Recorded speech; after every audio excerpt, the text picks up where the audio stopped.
नमस्कार दोस्तों। आज हम बात करेंगे टेंथ हाउस के बारे में कि आपकी कुंडली में टेंथ हाउस का कितना प्रभाव पड़ता है आपके जीवन में। सबसे पहले टेंथ हाउस हमारा इसलिए भी जरूरी है क्योंकि ये हमारे कर्म त्रिकोण में आता है। कर्म त्रिकोण जैसे 2, 6, 10, यह भाव 2, 6, 10 मिलके एक कर्म त्रिकोण का निर्माण करते हैं। कर्म त्रिकोण का मतलब क्या होता है पहले तो हम ये जानते हैं। कर्म त्रिकोण का मतलब होता है अपनी जीविका को चलाने के लिए जो आप कर्म करेंगे उसको हम कर्म त्रिकोण कहते हैं। अब कर्म त्रिकोण में जब यह दो भाव का आपस में कनेक्शन बनता है तो आपकी वेल्थ बनती है या आप जीविका चलाने लायक उतना धन कमाते हैं। सेकंड हाउस किस चीज का होता है? वेल्थ का होता है, हमारे फैमिली का होता है। सिक्स्थ हाउस किसका होता है? नौकरी का होता है। और टेंथ हाउस किसका होता है? आपके बिजनेस का होता है। अभी आप इनको ये समझ के चलिए। तो अब हम यहां पर टेंथ हाउस को कैसे विश्लेषण करेंगे हम अपना। अब पहले टेंथ हाउस में हमें यह देखना होता है कि राशि किसकी है, उस राशि में बैठे ग्रह कौन से हैं। अब आप एग्जाम्पल के तौर पे मान लीजिए धनु राशि है और धनु राशि में शुक्र अभी बैठे हैं। मतलब आपकी कुंडली में इस समय जो टेंथ हाउस का दारोमदार है वो सारा शुक्र के ऊपर डिपेंड करता है। अब जैसे मान लीजिए कि हर एक जन्म होता है हमारा, इस जन्म में हमें लड़का बनाया और अगले जन्म में लड़की बनते हैं। तो हमें भगवान ने इस समय हमें यह कार्य देके भेजा है कि अब तुम्हें यह रोल प्ले करना है। आपकी कुंडली में टेंथ हाउस के जो स्वामी है वो शुक्र ग्रह हैं।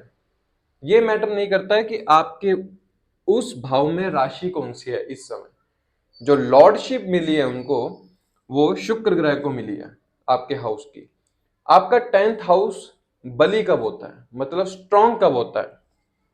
मान लीजिए आप तुला राशि या वृषभ लगन के जातक हैं या आप कोई भी लगन के जातक हो, उस जातक की कुंडली में अगर लग्नेश टेंथ हाउस में बैठ जाए तो वह ग्रह बहुत आपको शुभ फल देता है। क्योंकि लग्नेश जो होता है वो कभी भी अपनी कुंडली का नुकसान नहीं करता है, किसी भी भाव को हानि नहीं देता है।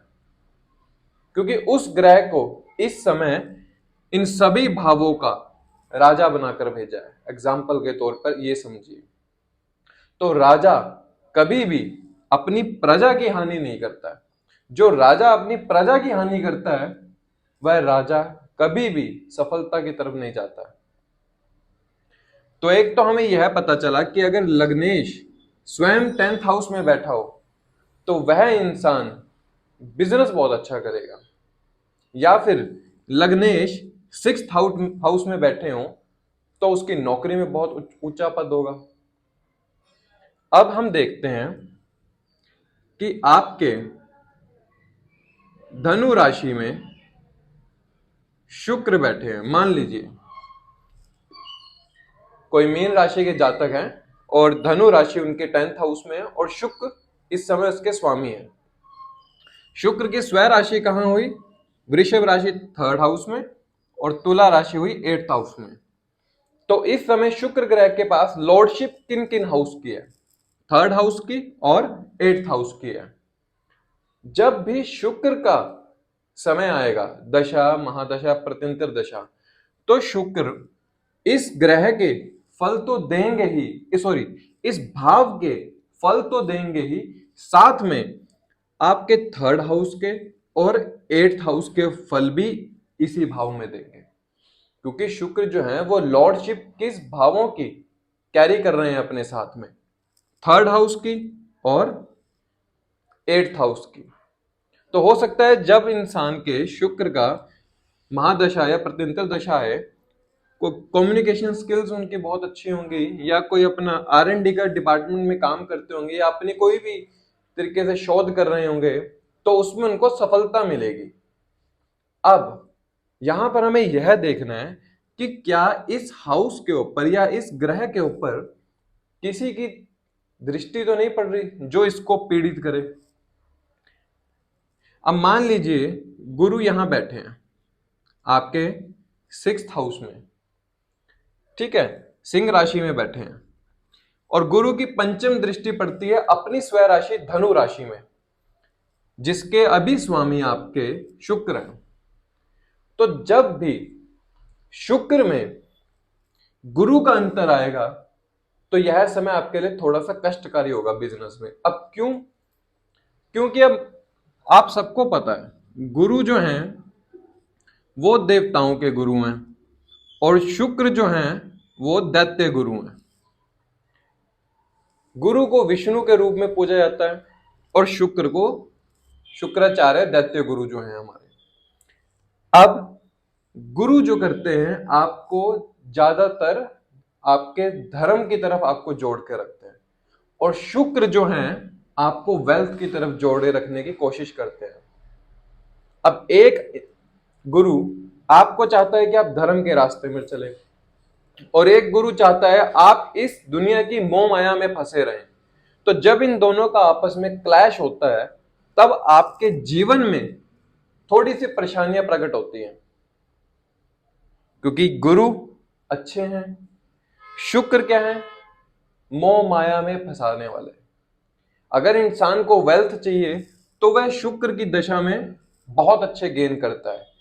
किसी इंसान को मोक्ष चाहिए या फिर धर्म के अनुसार कार्य करने में उसको मदद चाहिए या धर्म की ग्रोथ करनी है उसको अपने जीवन में, तो वह गुरु की दशा या अंतरदशा में करता है। अब ओवरऑल कुंडली में शुक्र अपनी दशा में अच्छे फल देंगे। सिर्फ जो समय गुरु का आएगा इनके साथ वह समय इस जातक के लिए कष्टकारी होगा गुरु शुक्र की युति में। अब 10th हाउस में हमारे जो भी ग्रह बैठे हो आपके 10th हाउस में जो भी ग्रह बैठे हो, जैसे बुध बैठे हो, बुध किस चीज के कारक है? बुध है आपके स्टडी के, साथ में आपके कम्युनिकेशन स्किल्स के, बिजनेस के। जब इंसान के बुध की महादशा या प्रत्यंतर दशा आएगी तो वह इंसान अपनी लाइफ में बहुत जल्दी ग्रोथ करेगा। और अगर उस जातक के केंद्र के स्वामी और त्रिकोण के स्वामी अगर इकट्ठे बैठ जाएं एक राशि में, केंद्र के स्वामी या फिर त्रिकोण के स्वामी 10th हाउस में बैठ जाएं, तो उस जातक के लिए यह धन योग बनता है। समझ में आया? First, second, third, fourth. अभी आप ऐसे देखिए, ठीक है। केंद्र के स्वामी कोई भी हो सकते हैं आपके। मान लीजिए केंद्र के स्वामी गुरु हैं, राशि की बात कर रहा हूं मैं इस समय, भाव में राशि के स्वामी गुरु हैं, और यहां पर आपके राशि के स्वामी बुध हैं। बुध और गुरु दोनों आपके 10th हाउस में बैठ जाएं तो इसे हम कहते हैं केंद्र त्रिकोण योग, धन योग। जब यह योग बनता है तो 10th हाउस में सबसे अच्छे फल आपको मिलेंगे। क्यों? एक तो लग्नेश आपके 10th हाउस में बैठ गया, दूसरे त्रिकोण भाव का स्वामी, राशि का स्वामी भी केंद्र में बैठ गया लग्नेश के साथ, तो उसको सबसे ज्यादा फल इनकी दशा, महादशा या प्रत्यंतर दशा में मिलेगा। वह इंसान बहुत जल्दी ग्रोथ करेगा बिजनेस में। यहां पर दो चीजें हुई है ना, एक तो लग्नेश आपके बैठ गए 10th हाउस में, दूसरा त्रिकोण भाव के स्वामी बैठ गए आपके 10th हाउस में। यह योग सबसे अच्छा माना जाता है, इसको हम कहते हैं विष्णु लक्ष्मी योग। विष्णु लक्ष्मी योग, विष्णु केंद्र भाव और लक्ष्मी त्रिकोण भाव, जब इन दो भावों की मिलन होता है तो यह योग उत्पन्न होता है। आपकी कुंडली में आप देख सकते हैं केंद्र की राशि कौन सी है और उनके स्वामी कहां बैठे हैं। हो सकता है कि केंद्र के राशि के और त्रिकोण के राशि के अपनी राशि में ना बैठ के किसी भी राशि में बैठे हो, मान लीजिए कर्क राशि में बैठे हो,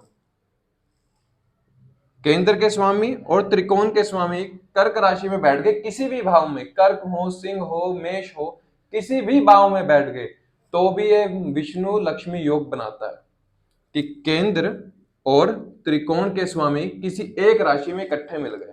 तो जब इन राशियों की दशा आएगी आपके ऊपर, इन ग्रह की दशा आएगी आपके ऊपर, तो आपको सबसे ज्यादा फल प्रदान करेंगे। 10th हाउस में अगर हो तो बहुत ही बढ़िया है, किसी और भाव में हो, 5th में हो, 9th में हो तो बहुत ज्यादा बढ़िया है, क्योंकि 5th आपकी बुद्धि का कारक है।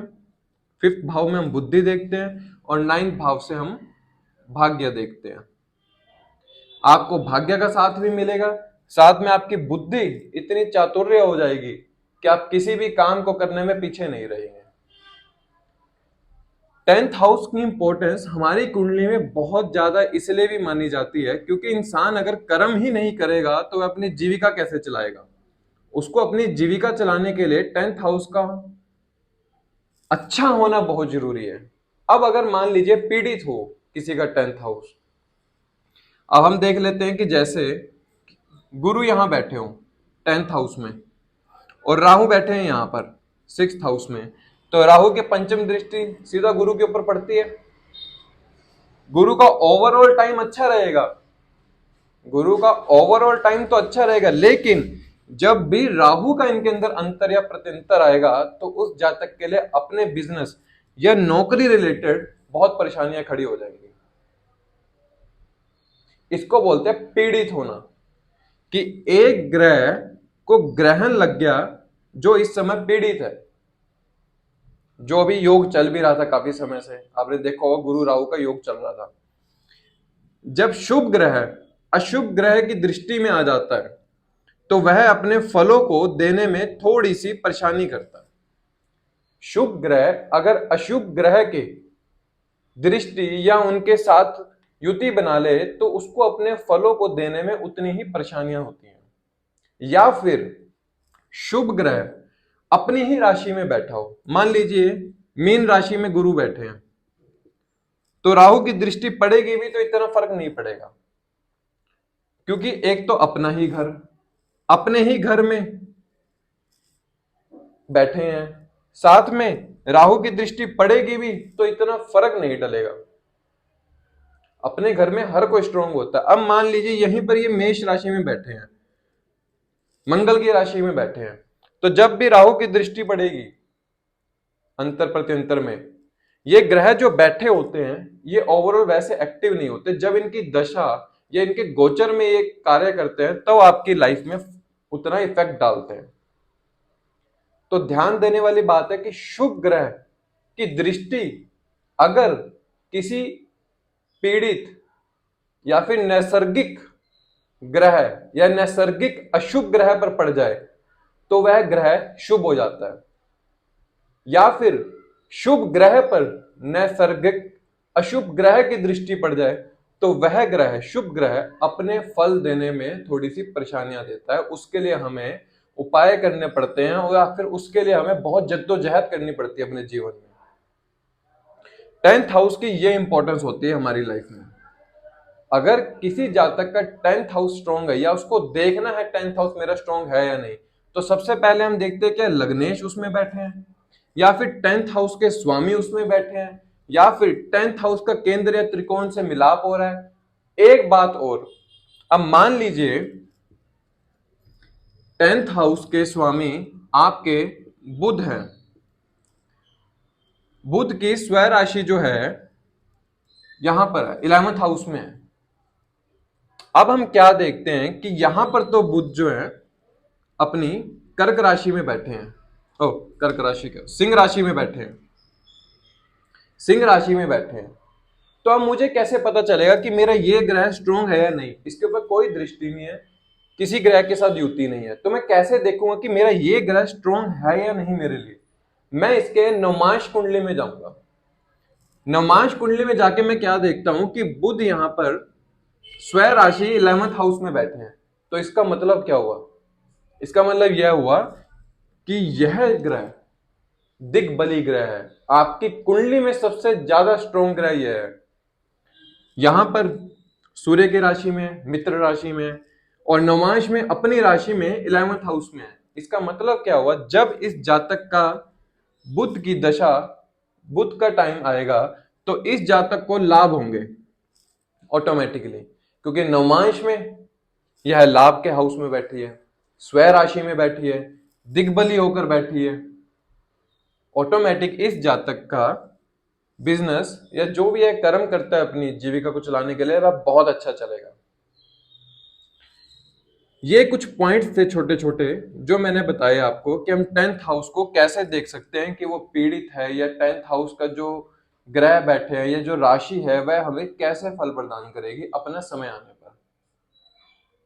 आगे फिर कुछ और बातें करेंगे किसी और हाउस के बारे में। आप कमेंट करके बताइएगा कि कौन से हाउस के बारे में आपको जानना है, फिर हम उसके बारे में बातें करेंगे। तब तक के लिए धन्यवाद। जय